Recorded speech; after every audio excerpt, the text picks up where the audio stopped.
నమస్కారం ఘంటారావానికి స్వాగతం. ముందుగా ప్రధానాంశాలు.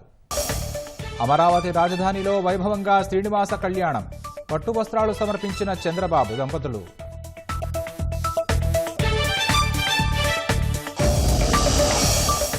వివేకాహంతకులు వ్యవస్థల్ని మేనేజ్ చేస్తున్నారన్న సునీత. సాక్షుల అనుమానాస్పద మరణాలపైన ఆందోళన.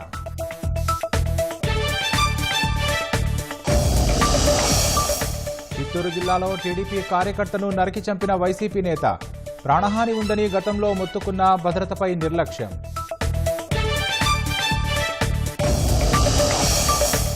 భాషా విధానాన్ని పవన్ తప్పుగా అర్థం చేసుకున్నారని డీఎంకే ఆక్షేపణ.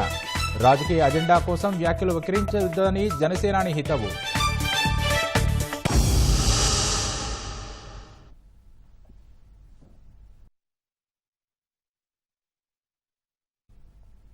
పరిసరాల పరిరక్షణను ప్రతి ఒక్కరూ బాధ్యతగా తీసుకోవాలని సీఎం చంద్రబాబు పిలుపునిచ్చారు. శుభ్రతపై నిర్లక్ష్యం వల్లే అనారోగ్య సమస్యలన్న సీఎం నెలలో ఒకరోజు సమాజం కోసం పనిచేయాలని ప్రజల్ని కోరారు.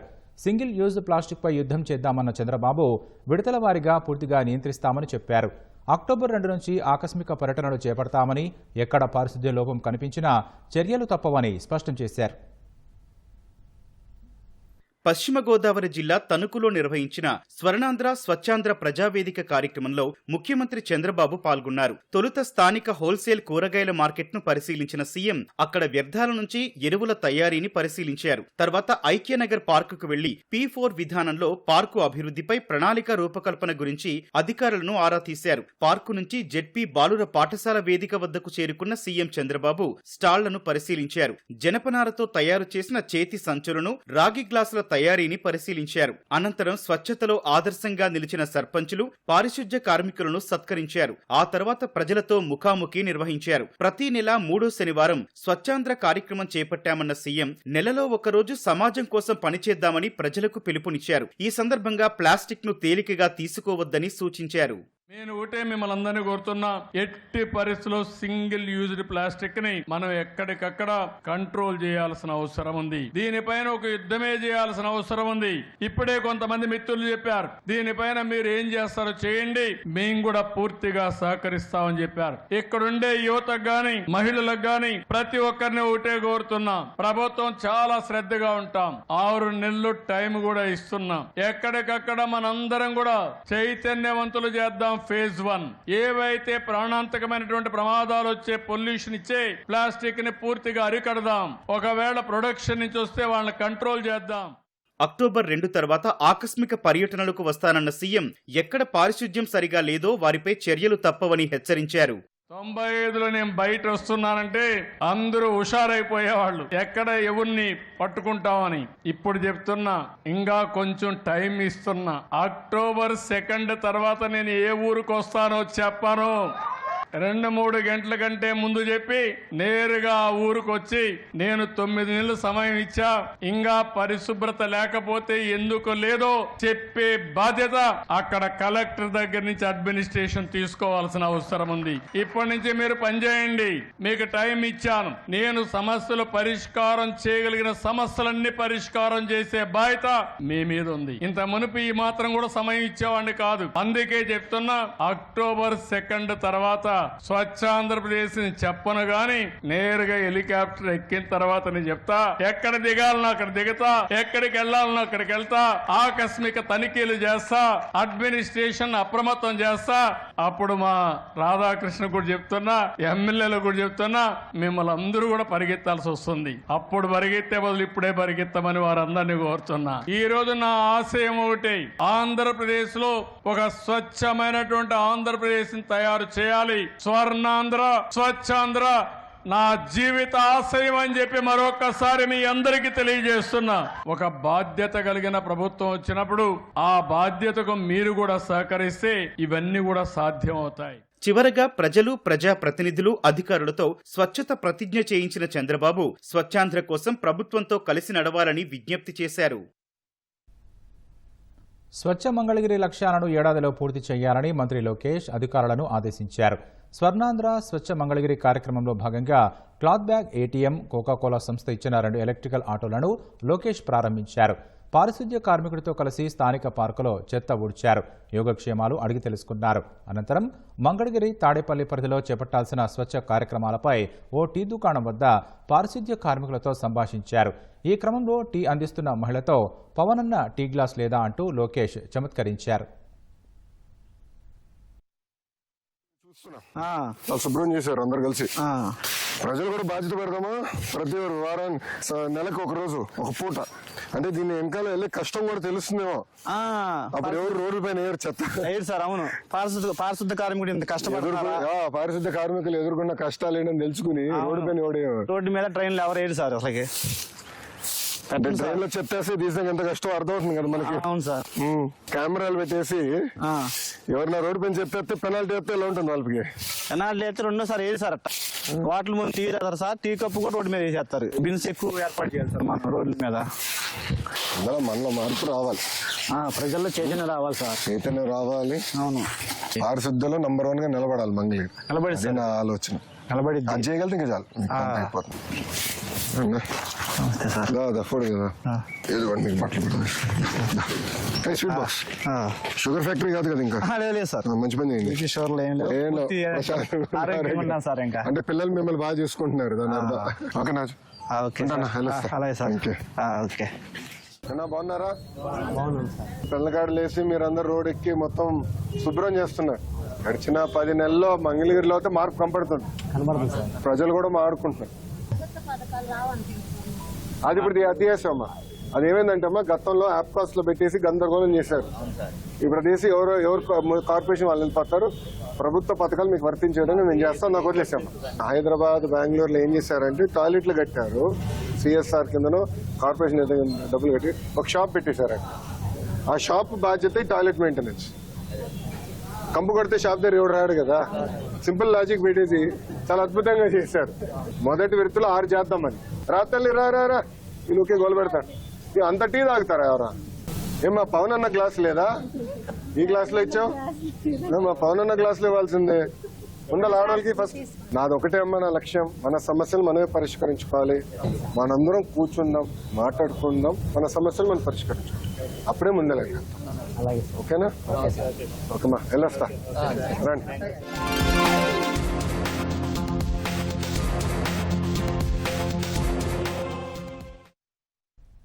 హిందీ భాషా వివాదం అంశంలో ఉప ముఖ్యమంత్రి పవన్ కళ్యాణ్ చేసిన విమర్శలపై డీఎంకే నేతలు స్పందించారు. వ్యక్తిగతంగా హిందీ, ఇతర భాషలు నేర్చుకోవడాన్ని తాము ఎప్పుడూ అడ్డుకోలేదని వివరణ ఇచ్చారు. భాషా విధానంపై తమిళనాడు వైఖరిని ఆయన తప్పుగా అర్థం చేసుకున్నారని డీఎంకే అధికార ప్రతినిధి డాక్టర్ సయీద్ హఫీజుల్లా వ్యాఖ్యానించారు. ఆసక్తి ఉన్నవారు నేర్చుకోవడం కోసం తమిళనాడులో హిందీ ప్రచార సభలను నిర్వహిస్తున్నామని స్పష్టం చేశారు. కానీ కేంద్రం ఎన్ఈపీ, పీఎం శ్రీ స్కూల్స్ వంటి విధానాలతో తమిళ ప్రజలపై బలవంతంగా హిందీ రుద్దడాన్ని తాము వ్యతిరేకిస్తున్నట్లు వెల్లడించారు. 1938 నుంచే తమిళులపై హిందీని రుద్దడాన్ని తాము వ్యతిరేకిస్తున్నట్లు డీఎంకే సీనియర్ నేత ఎళంగోవన్ పేర్కొన్నారు. ద్విభాషా విధానాన్ని అమలు చేస్తామని 1968లోనే తమిళనాడు అసెంబ్లీలో చట్టాన్ని ఆమోదించుకున్నామని వివరించారు. విద్యా నిపుణుల సలహాలు, సూచనల మేరకే నిర్ణయం తీసుకున్నామన్న ఆయన సినీ నటులు, రాజకీయ నేతల అభిప్రాయాలతో తాము ఏకీభవించాల్సిన అవసరం లేదని చెప్పారు. ఆ బిల్లు పాస్ అయినప్పుడు పవన్ ఇంకా పుట్టి ఉండరన్నారు. తమిళనాడు రాజకీయాలపై పవన్కు అవగాహన లేకపోయి ఉండొచ్చని విమర్శించారు.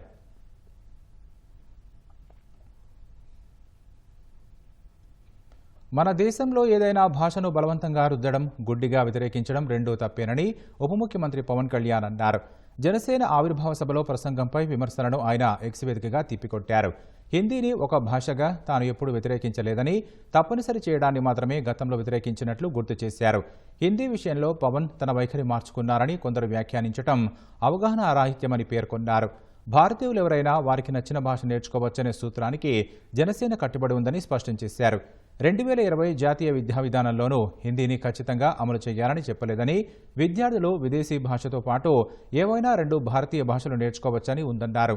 బహుళ భాషా విధానంలో విద్యార్థులకు ఎంపిక చేసుకునే వెసులుబాటు ఉందని, ఇది జాతీయ ఐక్యతను పెంపొందించడానికి, భాషా వైవిధ్యాన్ని కాపాడడానికి ఉపకరిస్తుందని వివరించారు. జాతీయ విద్యా విధానాన్ని తప్పుదోవ పట్టించే కథనాలను వ్యాప్తి చేయడం అంటే ప్రజల్ని తప్పుదారి పట్టించడమేనన్నారు. రాజకీయ అజెండాల కోసం తప్పుగా ప్రచారం చేయవద్దని పవన్ కళ్యాణ్ హితవు పలికారు. వివేకానందరెడ్డి హత్య దర్యాప్తు ముందుకు సాగకుండా నిందితులు వ్యవస్థలను ఎలా మేనేజ్ చేస్తున్నారని ఆయన కుమార్తె డాక్టర్ సునీత అన్నారు. హత్య జరిగి 6 ఏళ్లవుతున్నా నిందితులు ఇంకా బయట తిరుగుతున్నారని ఆమె ఆవేదన వ్యక్తం చేశారు. వివేక 6వ వర్ధంతిని పురస్కరించుకొని పులివెందులలోని సమాధి వద్ద కుటుంబ సభ్యులు నివాళులు అర్పించారు. ఈ కేసులో న్యాయ పోరాటం కొనసాగిస్తామన్న సునీత కేసు కొలిక్కి వచ్చేదాకా సాక్షులతో పాటు నిందితులను సజీవంగా ఉంచాల్సిన బాధ్యత ప్రభుత్వంపై ఉందన్నారు. వీళ్ళందరూ బయట లక్షణంగా బతుకుతున్నారు. అక్యూస్ అందరూ బయట ఉన్నారు. ఇన్వెస్టిగేషన్ ఆగిపోయింది. ట్రయల్ మొదలు పెట్టట్లేదు. ఈ ప్రాసెస్ లో నిందితులు అని చెప్పబడ్డారు వాళ్ళకంటే ఎక్కువ శిక్ష మాకు మా కుటుంబానికి ఎక్కువ పడుతున్నట్లుగా ఉంది. కానీ ఖచ్చితంగా న్యాయం జరుగుతుందన్న నమ్మకం అయితే ఉంది. సిబిఐ వాళ్ళు మళ్ళీ ఇన్వెస్టిగేషన్ మొదలు పెడతారు అని అనుకుంటున్నారు. కోర్టు వాళ్ళకి ఖచ్చితంగా ఇది చేస్తారని ఆశిస్తున్నాను. వాళ్ళని ప్రాధాన్యపడుతున్నాను. నాకు తెలిసి అయితే చాలా లోపాలు జరిగాయి, ఇన్వెస్టిగేషన్ లో జరిగాయి, ప్లస్ ట్రయల్ లో జరుగుతున్నాయి. ట్రయల్ మొదలే పెట్టట్లేదు. Accused know how to manage the system. వాళ్ళకి ఎట్లా సిస్టమ్ ని బైపాస్ చేయాలో ఎట్లా మేనేజ్ చేయాలో తెలుస్తున్నట్లుంది. ఇంకా ఎందుకు మనకి ఇట్లా న్యాయం జరగకుండా ఉంది. సపోర్ట్ అయితే ఇస్తాము అని చెప్పారు, కానీ ఎంత మటుకు చేయగలుగుతారు ఇది స్టేట్ గవర్నమెంట్ పరిధిలో లేదు ప్రస్తుతానికి. కానీ విట్నెసెస్ అందరూ ఇక్కడే ఉన్నారు. చనిపోతుండేది పరిస్థితి కూడా చూస్తున్నాము. విట్నెసెస్ అని జాగ్రత్త పరచుకోవాలి, అక్యూస్డ్ జాగ్రత్త పరచుకోవాలి. లేకపోతే జస్టిస్ అనేది ఎట్లా వస్తుంది? వీళ్ళందరినీ జాగ్రత్తగా వాళ్ళ హెల్త్ సంగతి చూసుకోవాలి, వాళ్ళ సేఫ్టీ గురించి చూసుకోవాలి. చాలా మంది విట్నెసెస్ హోస్టైల్ అవుతున్నారు. విట్నెసెస్ మీద ప్రెషర్ పెడుతున్నారు, మీ స్టేట్మెంట్స్ వెనక్కి తీసుకోండి అని. అట్లాంటివి కూడా జరగకూడదు. ఇప్పుడు చాలా ఇన్సిడెంట్స్ జరిగినాయి, సస్పిషియస్ డెత్స్ ఉన్నాయి. అవన్నీ కూడా ఆగాలి. అవి ఎందుకైతున్నాయి? అబ్స్ట్రక్షన్, జస్టిస్ ప్రాసెస్ లో ఈ అబ్స్ట్రక్షన్ అనేది జరగకూడదు. సో ఆ ప్రికాషన్స్ తీసుకునేదానికి we have to get support from the state government. Chittoor జిల్లా పుంగనూరు మండలం కృష్ణాపురంలో వైసీపీ నేత వెంకటరమణ పేట్రేగిపోయాడు. కొడవలితో టీడీపీ కార్యకర్తతో పాటు ఆయన కుమారుడిపైన దాడికి దిగాడు.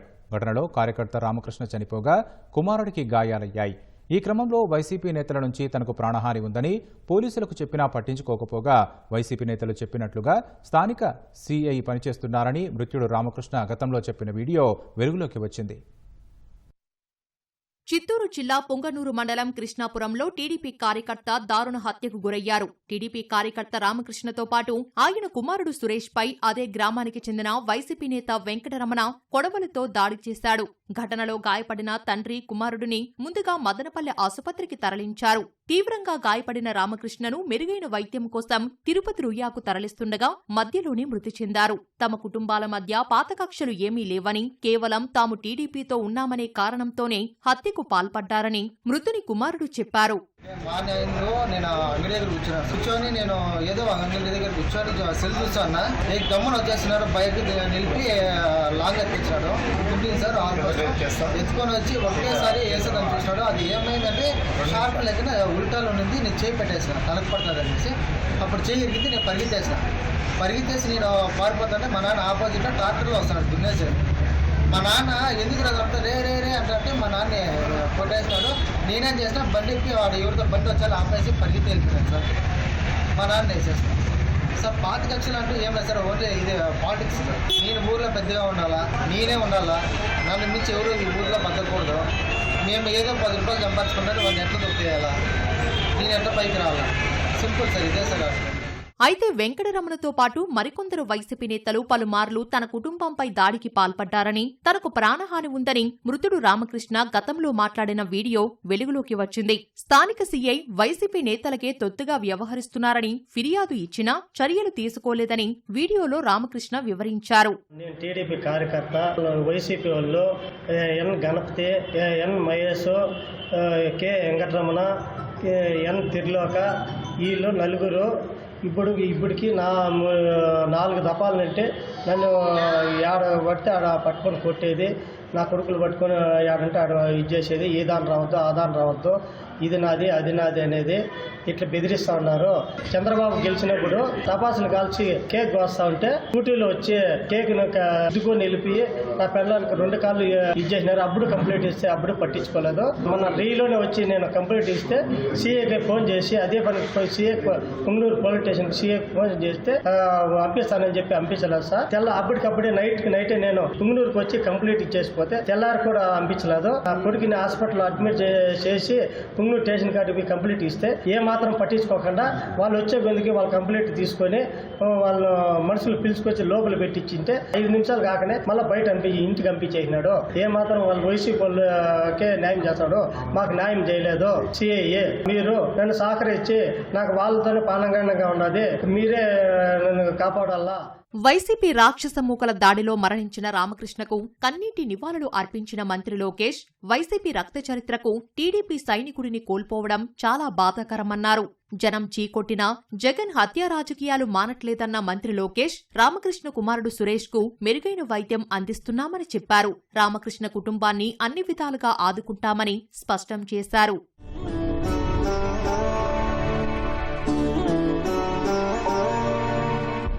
వైసీపీ ప్రభుత్వాన్ని ప్రజలు తిరస్కరించినా ఆ పార్టీ నేతల్లో మార్పు రాలేదని తెలుగుదేశం రాష్ట్ర అధ్యక్షుడు పల్లా శ్రీనివాసరావు ఆక్షేపించారు. చిత్తూరు జిల్లా పుంగనూరు మండలం కృష్ణాపురంలో టీడీపీ కార్యకర్త రామకృష్ణ హత్యను ఆయన తీవ్రంగా ఖండించారు. వైసీపీ అరాచకాలకు ఈ అమానవీయ ఘటనే నిదర్శనమని మండిపడ్డారు. బాధిత కుటుంబానికి పార్టీ అండగా ఉంటుందని భరోసా ఇచ్చారు. భయభ్రాంతులతో తన ఆధిపత్యాన్ని కొనసాగించాలనే పెద్దిరెడ్డి ఆగడాలను సహించమని హెచ్చరించారు. అటు దాడి ఘటనపై వెంకటరమణ వర్గీయులపై పుంగనూరు పోలీసులు కేసు నమోదు చేసి విచారణ చేస్తున్నారు. హత్య రాజకీయాలపై నంద్యాల ఎంపీ బైరెడ్డి శబరి కంటతడి పెట్టారు. కర్నూలు షరీన్ నగర్లో శుక్రవారం రాత్రి ప్రత్యర్థుల చేతిలో హత్యకు గురైన టీడీపీ నేత సంజన్న కుటుంబ సభ్యులను శబరి పరామర్శించారు. సంజన్న వార్డు అభివృద్ధి కోసం తప్పించేవాడని గుర్తు చేశారు. హత్య రాజకీయాల వల్ల జీవితాలు నాశనమవుతాయని, వాటికి దూరంగా ఉండాలని కోరారు. నాకు అత్యంత సన్నిహితుడు, చాలా మంచి వ్యక్తి, ఎంతసేపు డెవలప్మెంట్ కోసం ఆలోచన చేసే వ్యక్తి. కుటుంబం మొత్తం, వాళ్ళ కొడుకు వచ్చేసి కార్పొరేటర్, ఎన్నికల ముందు నుండి ఎంతో చక్కగా మన పార్టీ గెలవాలని చెప్పి పనిచేసుకుంటూ నా గెలుపుకి కారణమైన కార్యకర్త, నా కుటుంబంతో సమానమైన కార్యకర్తలు ఈరోజు పోగొట్టుకున్నా. ఎప్పుడైనా గుర్తుపెట్టుకోండి, రాజకీయాలంటే లేకపోతే ఇంట్లో ఏమన్నా సమస్యలు ఉన్నా కూడా ఇది కాదు చేయాల్సింది. ఒకరిని చంపితే మనకి ఏమీ రాదు, మీ జీవితాలు నాశనం అవుతాయి తప్ప ఏమీ కాదు. వీళ్ళ బాధ్యత నాదిగా ఈరోజు నేను ముందుకు వెళ్తాను. తప్పు జరిగిందంటే ఖచ్చితంగా చేసిన వాడికి ఈరోజు శిక్ష చాలా విపరీతంగా ఉంటుంది. ఎవరైనా సరే వదిలేది లేదు. నేను వీళ్ళ వెంట ఉన్నాను. ఖచ్చితంగా న్యాయం జరిగేలాగా నేను పోరాడతాను. విశాఖ భీమిలి బీచ్లో సిఆర్జెడ్ నిబంధనలు ఉల్లంఘించి నిర్మించిన అక్రమ కట్టడాలను జీవీఎంసీ అధికారులు తొలగిస్తున్నారు. విజయసాయిరెడ్డి కుమార్తె నేహారెడ్డికి చెందిన అక్రమ నిర్మాణాలను కూల్చివేయాలని గతంలోనే హైకోర్టు ఆదేశించింది. అప్పట్లో టౌన్ ప్లానింగ్ అధికారులు తూతూ మంత్రంగా తొలగించి మమ అనిపించారు. ఈ చర్యలతో అధికారులపై ఆగ్రహించిన హైకోర్టు కాంక్రీటు నిర్మాణాలను పూర్తిగా తొలగించాలని, అందుకయ్యే ఖర్చును నేహారెడ్డి నుంచి వసూలు చేయాలని ఆదేశించింది. ఈ నేపథ్యంలో టౌన్ ప్లానింగ్ అధికారులు భీమిలి బీచ్లో సుమారు 10 అడుగుల లోపల వరకు తవ్వి పునాదుల వరకు కాంక్రీట్ నిర్మాణాలను తొలగిస్తున్నారు. బీచ్ సందర్శకులకు ఎటువంటి ఇబ్బందులు కలగకుండా పూర్వస్థితిని కల్పించేందుకు చర్యలు చేపడుతున్నారు. పార్టీకి ఇబ్బంది కలిగించే ప్రయత్నం చేస్తే 1-2 సార్లు తర్వాత చర్యలు తీసుకుంటారని తెలుగుదేశం అధినేత చంద్రబాబు హెచ్చరించారు. ప్రతి స్థాయిలోనూ నాయకులు, కార్యకర్తలు పార్టీని బలోపేతం చేయడానికి పనిచేయాలన్నారు. చాలా మంది నాయకులు ప్రజలతో మమేకం కాకుండా తన చుట్టూ తిరుగుతున్నారని, ప్రజల సమస్యలు తెలియని వాళ్లు రాజకీయాలు చేయడం సరికాదన్నారు. తణుకు నూలీ గ్రౌండ్స్లో నియోజకవర్గ టీడీపీ కార్యకర్తలు, నేతలతో చంద్రబాబు సమీక్ష నిర్వహించారు. తెలుగుదేశం మహానాడును ఈసారి కడపలో నిర్వహిస్తామని తెలిపారు. ఏ పార్టీకి లేని యంత్రాంగం టీడీపీ సొంతమన్న చంద్రబాబు గడిచిన 5 ఏళ్లలో నాయకులు, కార్యకర్తలు చాలా ఇబ్బందులు పడ్డారని అన్నారు. ఎక్కడైనా కార్యకర్తల కాంట్రాక్టు బిల్లులు రాజకీయంగా ఆపి ఉంటే నాయకులు చొరవ తీసుకుని ఇప్పించాలని సూచించారు. గిరిజనుల సంక్షేమానికి ముఖ్యమంత్రి చంద్రబాబు కృషి చేస్తున్నారని మంత్రి సంధ్యారాణి అన్నారు. మన్యం జిల్లా సాలూరులో గిరిబజార్ సంచార వాహనాలు, అంబులెన్సులను జెండా ఊపి ప్రారంభించారు. గిరిశిఖర గ్రామాల్లో నిత్యావసర వస్తువులతో పాటు ప్రజలకు కావాల్సిన సరుకులు ఈ వాహనాల్లో అందుబాటులో ఉంటాయని మంత్రి తెలిపారు. గిరిజనులు నిత్యావసరాల కోసం మైదాన ప్రాంతాల్లోకి రావాల్సిన అవసరం లేదని మంత్రి చెప్పారు. ఇవన్నీ కూడా పేద ప్రజలకి ఎక్కువ ఉపయోగపడాలని, పేద గిరిజనులు ఎక్కడ కూడా రవాణా సౌకర్యం లేకుండా ఇబ్బంది పడకూడదని గౌరవ ముఖ్యమంత్రి వర్యులు నారా చంద్రబాబు నాయుడు గారు గిరిజనుల మీద ఉన్నటువంటి ప్రేమ, అభిమానంతో వాళ్ళు అభివృద్ధి చెందాలి అని ఆకాంక్షతో ఇలాంటి కార్యక్రమాలన్నీ చేస్తున్నారు. ఈ గిరిబజార్ ఈ వాహనం ఎక్కడికి వెళ్తుందో అక్కడ వాళ్ళకి కావాల్సిన వస్తువులు కూడా కొనుక్కోవడానికి అవకాశం ఉంటుంది. పిల్లలందరికీ కూడా మెటీరియల్ ఇచ్చాం. 10th క్లాస్ వాళ్ళు అద్భుతంగా పాస్ అవ్వాలన్నది మా ఉద్దేశం.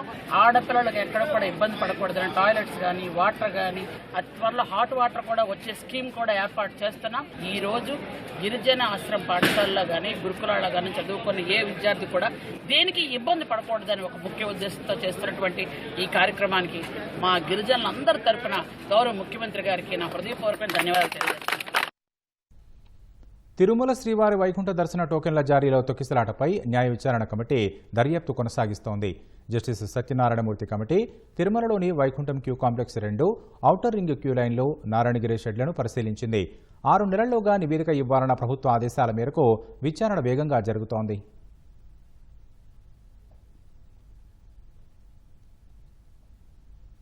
సత్యసాయి జిల్లా మడకశిర వ్యవసాయ మార్కెట్ కమిటీ కార్యాలయ ఆవరణలో అగ్ని ప్రమాదం జరిగింది. షెడ్లలో నిల్వ ఉంచిన దాదాపు 5,000 పీవీసీ నీటి పైపుల మంటలు అంటుకున్నాయి. పెద్ద ఎత్తున వెలువడిన పొగలు చూసి సమీప ప్రాంత ప్రజలు ఆందోళనకు గురయ్యారు. ఇళ్లలోని గ్యాస్, ఇతర సామగ్రిని దూరంగా తీసుకెళ్లారు. వ్యవసాయ కార్యాలయ ఆవరణలోని పిచ్చి మొక్కలు తొలగించి వాటికి నిప్పు పెట్టడం వల్లే మంటలు అంటుకున్నట్లు స్థానికులు భావిస్తున్నారు.